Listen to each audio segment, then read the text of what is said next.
আমাৰ সকলোৰে অভিজ্ঞতা আছে যে আমাৰ ঘৰত ব্যৱহাৰ কৰা সিলিং ফেনবোৰ পৰিষ্কাৰ কৰিবলৈ আমাৰ বিভিন্ন অসুবিধা হয়।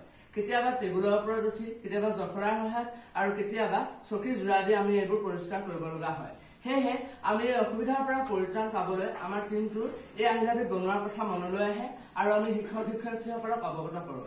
তেওঁলোকে আমাৰ এই অনুসন্ধানবোৰ মনৰ প্ৰতি সন্মান জনাই আমাক এই সঁজুলি বনোৱাত সহায় কৰে আৰু আমাক এই সঁজুলি বনোৱাত প্ৰেৰণা যোগায়। আমি যে চিলিং ফেন পৰিষ্কাৰকৰণত সামগ্ৰীটো ব্যৱহাৰ কৰিছোঁ, ইয়াত বাঁচৰ টুকুৰা, চেলো টেপ, বৈদ্যুতিক বেটাৰী, বৈদ্যুতিক তাঁৰ আৰু বৈদ্যুতিক ছুইচ ব্যৱহাৰ কৰা হৈছে। এই সঁজুলিটোৰ ছুইচ অন কৰাৰ লগে লগে মটৰটো সংলগ্ন থকা ব্ৰাছৰ টুকুৰাবোৰ ঘূৰিবলৈ আৰম্ভ কৰে আৰু ইয়াক যদি ফেনৰ চফা কৰিবলগীয়া অংশত ঘূৰোৱা হয় তেন্তে ই সম্পূৰ্ণভাৱে পৰিষ্কাৰ হ'ব। এয়ে আছিল সঁজুলিটোৰ মূল কথা।